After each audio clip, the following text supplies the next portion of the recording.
Welcome back to session 2. God, we have missed you. Where have you been? Go. Let's sing. Young folks, old folks, everybody come. Join Vacation Bible School and have a lot of fun. Please park your chewing gum and cell phones at the door. And we'll tell you Bible stories like you've never heard before.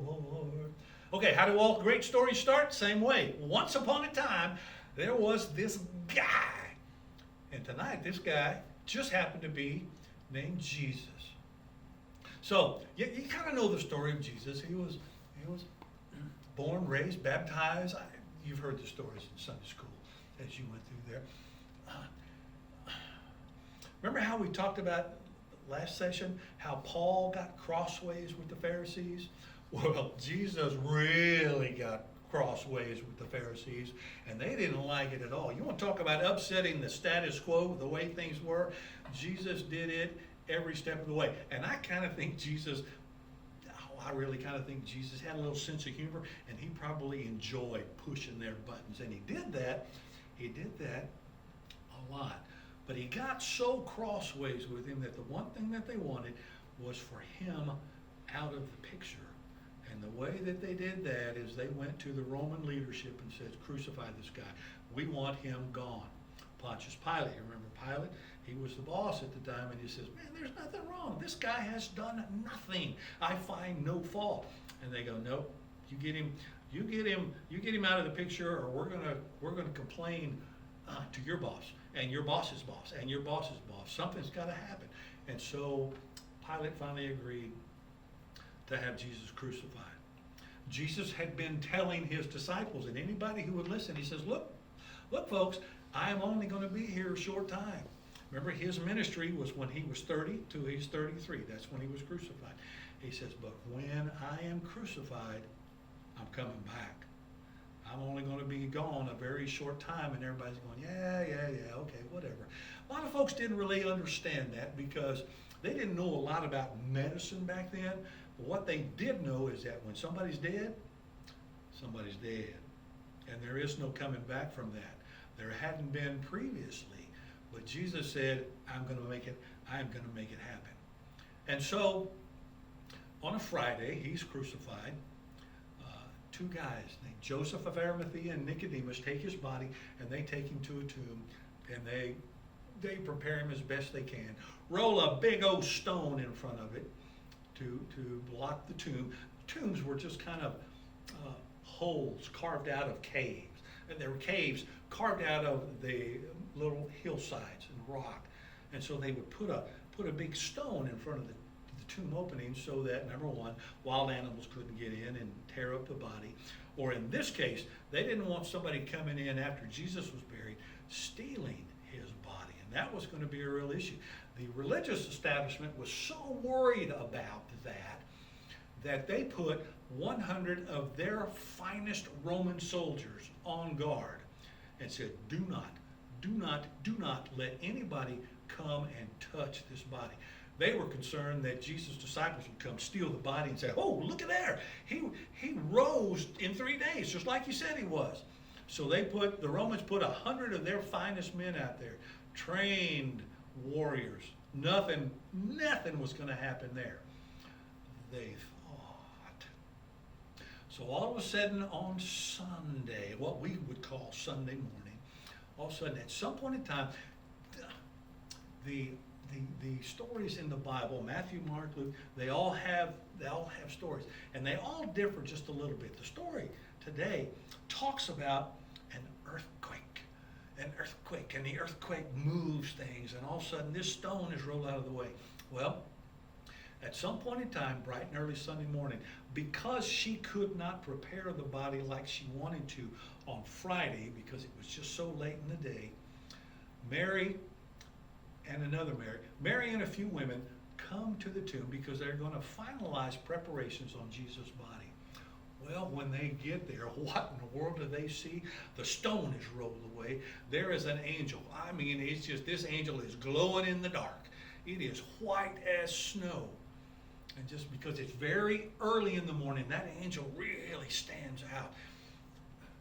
And it just, there's not quite enough light But they walk up there, and what do angels always say? And every time an angel shows up in the Bible, what's the first thing they always say?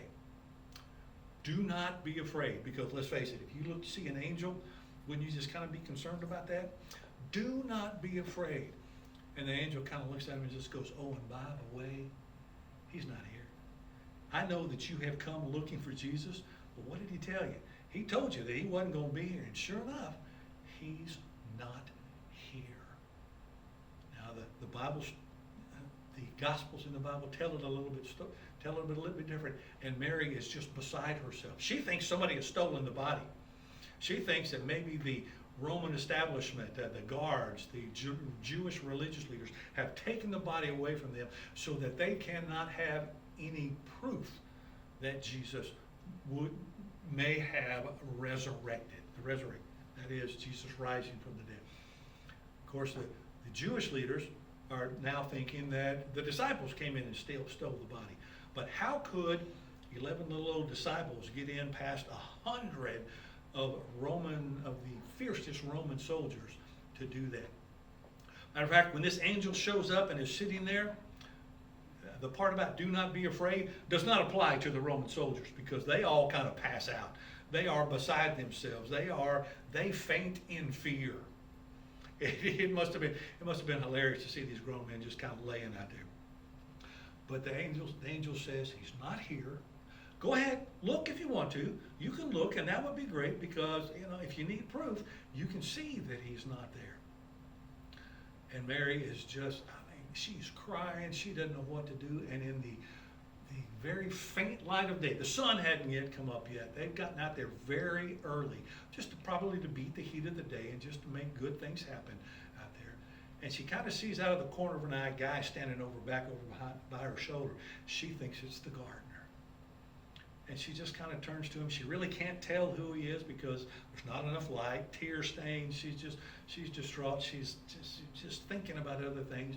And she looks back at him and goes, "Sir, can you please tell me what they've done with his body?"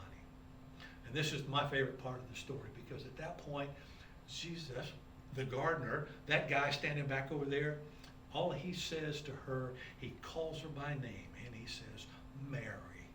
He calls her Mary, and in that moment, she recognizes his voice. And all of a sudden, she goes from total sadness, total depression, to she doesn't know what to say. She doesn't know what to do. She doesn't know what to say. So she runs over to she falls at his feet. She grabs him by the legs and is just going, "Oh my Lord, it's you." And I'm sure he's just kind of looking down at her, smiling and just going, "Man, it's just good to see you too." He says, "But just let's be careful. I've got some other things to do." "Yeah, it's me. I have a job for you." And at that point, he tells her, "What I need you to do is go back to the disciples." Now, remember, there's only 11 of them because Judas is no longer in the picture. He says, "Go back to the disciples and tell them, number one, tell them that you've seen me. Tell them that I have done exactly what I told them I was going to do. They never would believe me, but here I am." He says, "And tell them that it is now time for them to meet me in Galilee. I told them back before all this started, look, when I'm crucified and when I come back, we're going to meet at a very special meeting place in Galilee. You tell them it's time for them to get there." Mary runs back, tells Peter and John and all the rest of the disciples what she has seen. Now, some of them don't believe her. Peter and John have to run back out there and check it, because who believes a woman back then?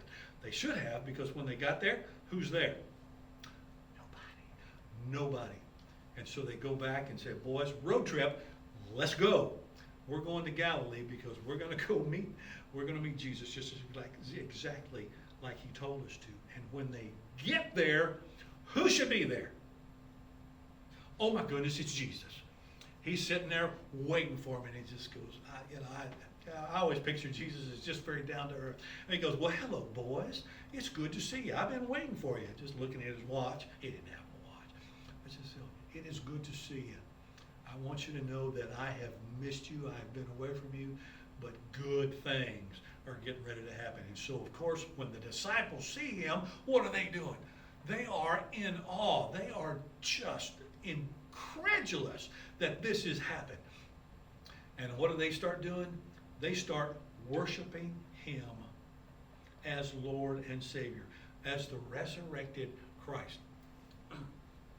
He kind of closes out the meeting with them, and he says, okay, boys, I have a job for you. Just like he had a job for Mary. Mary, go tell the disciples it's time to meet me. And for the disciples, he says, and if you will read, it's in Matthew 28:20. Is that correct? Matthew 28:20. He says, boys, I need you to go and preach the good news to people. I need you to go and baptize them in the name of the Father, the Son, and the Holy Ghost. You teach them to observe all the things that I've commanded you. And know this, and this is probably the most important thing that he has told them in that meeting since he has risen. He just goes, look, I may not always be standing right next to you. You may not be able to reach out and pinch me on the arm or punch me in the arm.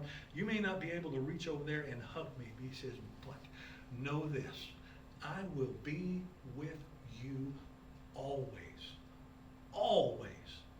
He says, if you ever are sad, if you are ever happy, if you're anywhere in between, he says, I will be there for you till the end of time. End of time. His second coming. We preach that Jesus is coming a second time. We're looking forward to that day. But you got to know this, that even though he's not standing right there next to you, he will be with us at all times. And that ends session 2. You want to sing again? Of course you do. Here, you cannot just good songs. It's just kind of young folks, old folks, everybody come, join Vacation Bible School and have a lot of fun. Please park your chewing gum and cell phones at the door. I will tell you Bible stories like you've never heard before. That's all for session 2. We'll see you in session 3 in a while. Bye.